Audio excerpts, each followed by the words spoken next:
Can the New York Jets pull off the upset in Dallas and beat the Cowboys without Aaron Rodgers? All that and more in this crossover edition of the Locked On Cowboys and Locked On Jets podcast. You are Locked On Cowboys, your daily Dallas Cowboys podcast. Part of the Locked On Podcast Network, your team every day. Locked On Cowboys. Locked On Cowboys. Welcome back to this crossover edition of the Locked On Cowboys and Locked On Jets podcast, part of the Locked On Podcast Network, your team every day. We'd like to thank you for making us your first listen of the day. This crossover Thursday episode is brought to you by PrizePicks. PrizePicks is the easiest and most exciting way to play daily fantasy sports. Go to prizepicks.com/LockedOnNFL and use the code, all lowercase, LockedOnNFL for a first deposit match up to $100. I am your host, Marcus Mosher of Locked On Cowboys. You can check out me on Twitter at Marcus_Mosher. Today, joining me is a special guest. It's John Butchko from Locked On Jets. John, we're going to jump right into it because we've got so much to talk about. I guess we should start with the elephant in the room, Aaron Rodgers. Obviously, it's a massive, massive blow for the Jets. But my question for you is, do you feel like the season's over? Do you still feel like they have a chance? What's the Zach Wilson situation like right now in New York? Oh, I was going to make a joke about the big story around the Jets is Xavier Gipson being nominated for the Pepsi Rookie of the Week. You're not cool for him, by the way. What an awesome story. I've been saying this on Locked On Jets all week. It's weird that like a result like this, such a huge win, such an emotional win, is kind of like swept into the background. But very easy to forget, the Jets just beat the Buffalo Bills without Aaron Rodgers, and Buffalo won the division 3 straight years. They are one of the top teams in the conference. They're expected to be one of the top 3 teams this year, along with Kansas City and Cincinnati. So, look, I don't think there's any way to sugarcoat how big of a loss Aaron Rodgers is for this New York Jets team. The entire offseason was built around him. You saw Hard Knocks. You saw the excitement in the locker room for him. And this was a Jets team that, well, you can't say it's the only reason they missed the playoffs last year. I think you'd have to say the number one reason was quarterback play. And they went from having bottom tier quarterback play with Zach Wilson and Mike White and Joe Flacco to a man who's a future Hall of Famer. Maybe he's not quite what he was in his prime, but you were still expecting him to be very good. That said, though, the Jets figured out a way to get it done without him. And a big part of that win was Breece Hall, who broke a couple of big runs. He had a dynamic impact on this team a year ago. And people forget this. They were 5-2 when Breece Hall went down. Yeah. And despite the bad quarterback play, they were able to get enough on the ground with Breece Hall with a stout defense. And that was kind of the formula when they beat the Buffalo Bills. So I can't say it's over. I don't think the season's over. And I was thinking back to 4 years ago, and it was actually this week when Sam Darnold came down with mono. And I said at that point, and people got mad at me on Locked On Jets, I said, the season's over. I said, there's no way the Jets can survive this. Now, looking back on it, it's kind of funny to say Sam Darnold going down is the reason your season's over, given how his career went. But that team was not built to withstand a quarterback injury. The Jets are obviously a much better team with Aaron Rodgers under center. But this team has what was a top 5 defense last year, and a defense that forced 4 turnovers of Josh Allen, who's viewed as one of the top 3 quarterbacks in the NFL. Breece Hall, a dynamic young running back. Garrett Wilson, who made maybe the best catch. Maybe I'm a little biased, but maybe the catch of the decade in the NFL, a touchdown grab in the 4th quarter, a huge play on a kind of an errant throw with Zach Wilson. Now, look, Zach Wilson's a big question mark. It did not go well for him. That's one of the reasons Aaron Rodgers was here. I understand how great Aaron Rodgers is, future Hall of Fame quarterback, but a team that's happy with its young quarterback is not going to make that deal. They're not going to give up a couple premium picks for Aaron Rodgers. So it's a big question mark. If you look historically at Zach Wilson's production, his stats, there aren't many quarterbacks who started this way his first 2 years and went on to have a good career. But the Jets actually might be one of the few teams that are built to kind of work around a shaky situation at quarterback. So long way of answering your question. No, the season's not over. Things aren't as good as they would be with Aaron, but the season's not over. I think Cowboy fans can relate a little bit to this. In 2015, they won in week 1 against the Giants, but Dez Bryant broke his foot. And that felt like a big loss. And again, this is coming off the Des caught it season. And then in week 2, they beat the Philadelphia Eagles in Philadelphia, but that's the game that Tony Romo broke his collarbone. So you started the season out 2-0, but you lost Des Bryant and Tony Romo for most of the year. So it was one of those things. Yeah, even though your record's good, you just knew it was going to be hard to come back from. The Cowboys didn't have this Jets defense. And it's not like the Jets haven't been able to find ways to win games with Zach Wilson before. You referenced the Bills game last year. I'll reference the Steeler game that they played early last year where Zach Wilson actually played really well in that game. And they forced, I think it was 3 turnovers on Kenny Pickett. They had a couple trick plays late in the game. I don't know if they're going to make the playoffs, and we don't have to talk about this today, but I still think this is going to be a really hard out for every single team going forward because of that running game and because of that defense. Yeah, I totally agree with you. It's a team that's got a lot of young talent. I mean, they had both rookies of the year last year. They had Sauce Gardner on defense. They had Garrett Wilson on offense. And I'll tell you something else, Marcus, and this has been my view for a long time. I think if Breece Hall doesn't go down, he wins the rookie of the year over Garrett Wilson. So you can almost say they had 3 rookies of the year last year. So a really good base of young talent. It's a devastating blow. I mean, listen, this fan base has been starved for success. It's been over 50 years since we've seen a Super Bowl. It's been over a decade since we've seen a playoff berth. The fan base was so excited. I mean, it was such a crushing blow to see Aaron Rodgers go down 4 plays into the season. I'm a writer on a website that covers the Jets. And what I said is, if you were coming up with a Hollywood script for a team that just is cursed, nothing can go right for it, and somebody produced that, the script would get rejected because it's so obvious, and the writer would get fired for writing something so cliche. It's just unbelievable. And it actually brought you back, if you're a longtime Jets fan, to 1999, which was another season where big things were expected. That year, the Jets were coming off an AFC championship game berth. And in the first game of the year, Vinny Testaverde, the starting quarterback, suffers a torn Achilles. At least then Vinny Testaverde got to the second quarter of the game. And that game was against the New England Patriots. And the Jets overcame an 11-point deficit in the second half. And then they ended up giving up a game-losing drive where New England kicked a field goal at the gun. And I always wondered that after that game, if the Jets had just figured out a way to rally and win, maybe that would have been like an emotional lift to say, we figured out a way to do it without Vinny. Maybe it builds confidence. And who knows? Maybe the season would have played out the exact same way. We at least have to mention who the quarterback was in that game, right? That came in and replaced Vinny Testaverde. It was Rick Meyer first, right? And then they went to Tom Tupa. No, so it was reversed because what Parcells did, Parcells listed the punter Tom Tupa as the number 2 quarterback, and then Meyer was the emergency quarterback. And the rules come back this year, so now people may understand it. But he essentially was trying to steal an extra roster spot because the punter is going to be active anyway. So Tom Tupa lit New England up. 2 touchdown passes. You're right. He threw 2 touchdown passes in that game, and they had to play him until the fourth quarter because at that point, Meyer was the emergency quarterback, even though he was technically the backup. And if they put him in, they would have lost. You lose your first and second quarterback. They can't go back, so you would have lost your punter. So you're right. That was another crazy game. But the Jets won this one against Buffalo. So I wonder whether maybe this is just be hoping. But you look at this, they say we just beat one of the best teams in the NFL without Aaron Rodgers. Maybe we can do this. Maybe we can make it happen. Sometimes it's like a galvanizing force. We'll see. I'm excited to see what the Jets' emotional status is kind of going into this week 2 matchup against the Cowboys. Let's talk about some of the matchups that we are most excited to see in this AFC NFC battle next. This episode is brought to you by Jase Medical. Everyone should be empowered to care for themselves and their loved ones during the unexpected. That's why Jase Medical offers the Jase case. The Jase case provides 5 life-saving antibiotics for emergency use and gives you a peace of mind so that you are not just hoping that you have access to medication in case of an emergency. Jase Medical makes sure that you have the medication in hand. Jase Medical is so simple. They handle everything from the online evaluation to licensed pharmacy medication, delivery, and ongoing consultation and care.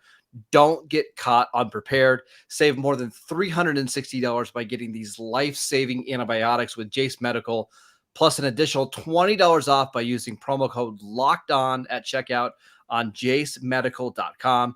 That is JASE medical.com, promo code LOCKEDON. Welcome back to this crossover edition of the Locked On Cowboys and Locked On Jets podcast. We are discussing some of the big matchups to watch in this one. John, what are you going to keep an eye on in this game? I was going to go Garrett Wilson versus Trayvon Diggs because that is such a good matchup. Yeah. Two really talented guys. But actually, I've decided to go in a different direction because after Aaron Rodgers went out on Monday night, the Jets kind of changed their approach on offense. And you saw a lot of 13 personnel, a lot of 3 tight end looks. And actually, like kind of one of the running jokes, if you followed me on Locked On Jets through the years, is my frustration with Jets tight ends. I'm frequently critical of them. So this is me giving Jets tight ends credit. I thought they did an excellent job run blocking. I thought on some of the key plays, they threw big blocks. So I'm actually going to look at the Jets tight ends, and there's 3 of them, and I think they're going to play a lot because I think you're going to see a conservative Jets offense built around the run game led by Breece Hall and Dalvin Cook a little bit. So Tyler Conklin, CJ Uzomah, and Jeremy Ruckert, second-year guy out of Ohio State, against Cowboys edge guys like DeMarcus Lawrence and Micah Parsons, because I think that with Zach Wilson under center, they're still kind of trying to build his confidence up. Very conservative play calling when he went into the game. I think this is a team that's now going to be focused on letting the defense win the game. I think the focus is Zach Wilson, avoid mistakes, run the ball effectively, try and wear the other team's defense down. Maybe you pop a couple big runs along the way. So you look at the run blocking, and the tight ends played a big role for I've been critical of Jets tight ends for like a decade, but those 3 guys, they played a good game run blocking the other day. And maybe the only time I ever picked tight ends for run blocking is one of my key matchups. So that's where I have my eye on.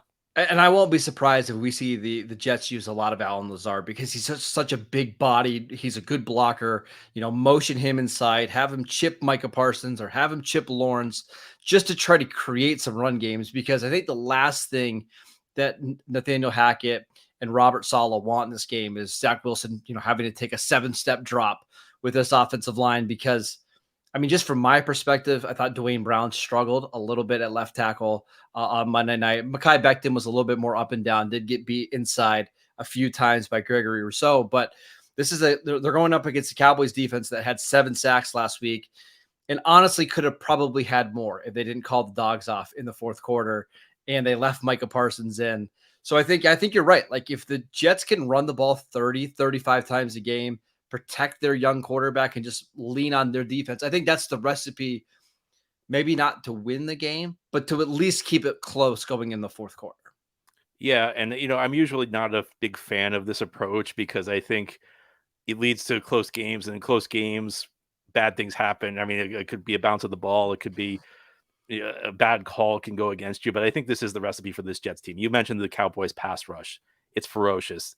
This Jets offensive line heading into the season, you knew it was going to be the weakness. In fact, I remember I said Monday that if this Jets season goes sideways, really the only way I could see it happening outside of injuries is if this offensive line doesn't play effectively. Now, I wasn't expecting 4 plays into the season both of these things would happen where Aaron Rodgers would get hurt because, he gets hit. It was kind of a fluke thing, though. The Achilles thing, you can't really blame anybody for it. It's kind of a fluky thing, but Zach Wilson has really struggled under pressure in his career. Jets fans know that stepping up in the pocket's been an issue for him. He's frequently, when he feels pressure, he bails on the pocket. There was one play where he ran like 30 yards back the other night before he threw the ball away.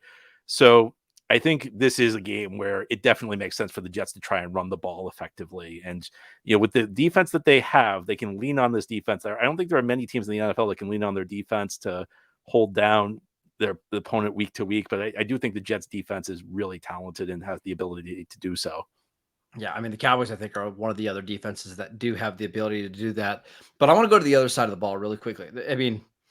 There's so many players that we can pick here between Sauce Gardner, who is, for my money, the best cornerback in the league right now, Quinnen Williams, who might just be the second best defensive tackle in the league. Jordan Whitehead had 3 interceptions, but the guy that I'm watching, if you're a Cowboy fan, is Quincy Williams. Now, I don't know how many people that watch Locked On Cowboys know about Quincy Williams. I'm sure that all your Jets fans do.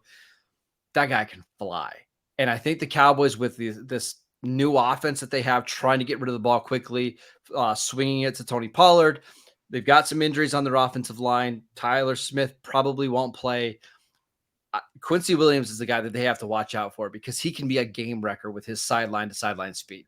You said it. He can fly. And, on Locked On Jets, I've referred to like the two versions of Quincy Williams. There's good Quincy and there's bad Quincy because sometimes he's a little over aggressive and sometimes he overruns plays. Monday night, we saw good Quincy Williams. And it's an amazing story. So he's actually Quinnen Williams' brother. And the Jets got him off waivers 2 years ago from Jacksonville. He turned into a starting linebacker from them. So, how many waiver wire pickups actually turn into starters for you? Maybe you find a good depth guy from now and then. Hardly none. Yeah. Yeah. He turned into a good starter who got a second contract from the Jets. And he's just when he makes a play, you see it because he's flying to the football. He delivers big hits and he's gotten better through the years. I think he's a solid player. But I've seen this in the past with Jets linebackers. Sometimes it takes them a few years before they break out. Demario Davis, who went on to have a phenomenal career in New Orleans, had an uneven first couple of years in this league before he really kind of found his game with the Jets in 2017. And then, unfortunately, they let him go to New Orleans. So, I watched that game Monday night, and Joe Buck and Troy Aikman were all over it. They saw what a difference he was making. He looked great, and maybe it's the start of something big for him because he, as you said, he's got all the speed in the world. When he makes a hit, he really makes a hit. He's got the potential, I think, to be an impact player. One more note on the Cowboys before we move on. I at least have to mention Micah Parsons. Dan Quinn's going to do whatever he can to get him in some advantageous matchups, whether that's putting him on a guard, maybe Laken Tomlinson, putting him against Mekhi Becton on third down where he can use his speed to either get around the corner or beat him inside like we saw Rousseau do. He's going to be a problem. We know that. One thing I'm curious to see is the amount of safety looks that we get for the Cowboys because you and I both anticipate the Jets trying basically to take the air out of the football and just run the ball as much as possible. How many safeties can Dan Quinn afford to leave on the field if they're getting gashed in the run game? Last week, the Cowboys had 5 safeties that played 25 or more snaps in the game against the Giants. They actually had a look in the second drive, the first play, where they had 4 safeties on the field, 3 of them in the box. They love to put all these safeties on the field so they can have speed and athleticism. But if the Jets are able to run the ball kind of down the Cowboys' throats, maybe the Cowboys will have to get out of some of those safety looks, put more linebackers on the field, more defensive linemen. It's just going to be an interesting chess match to watch. So when you're watching this game on Sunday, pay attention to the safety usage for Dan Quinn. Yeah, and like I said, I think it's not just the Jets are going to run the ball. I think the Jets are going to give you a lot of heavy looks, a lot of 3 tight end sets.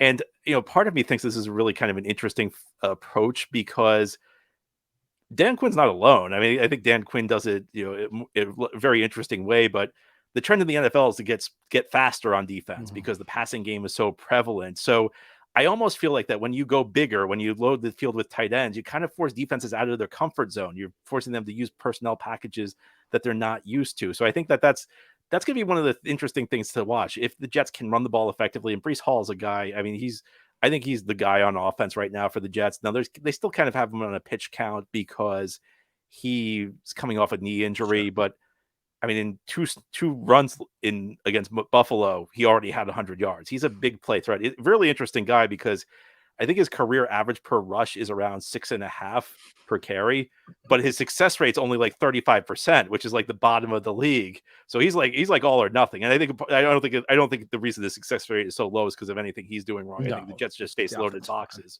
But he's a guy where it's like all or nothing. But when he finds a seam, he really finds it, and he's got that second gear.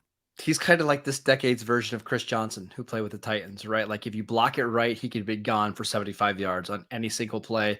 But you just might have to put up with, a 1 yard gain, a 2 yard gain, and then be gone. John, let's do some predictions on this game because I think people might be surprised where at least I'm leaning in this one. We will get to that next.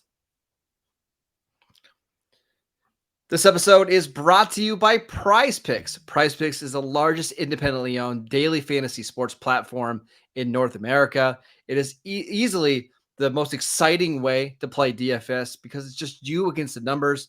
Instead of battling thousands of other players, including pros and sharks and nerds, all you have to do is pick more than or less than on 2 to 6 player stat projections and watch the winnings roll in. I absolutely love it because you can set a lineup in 60 seconds or less. It only takes a couple taps on your phone. I also love how many different players and how many different stat options that you have.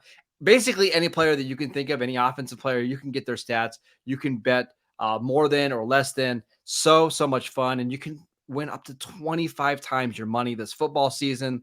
Go to prizepicks.com/LockedOnNFL and use promo code LockedOnNFL for a first deposit match up to $100. Again, that is prizepicks.com/LockedOnNFL and use promo code LockedOnNFL for a first deposit match up to $100.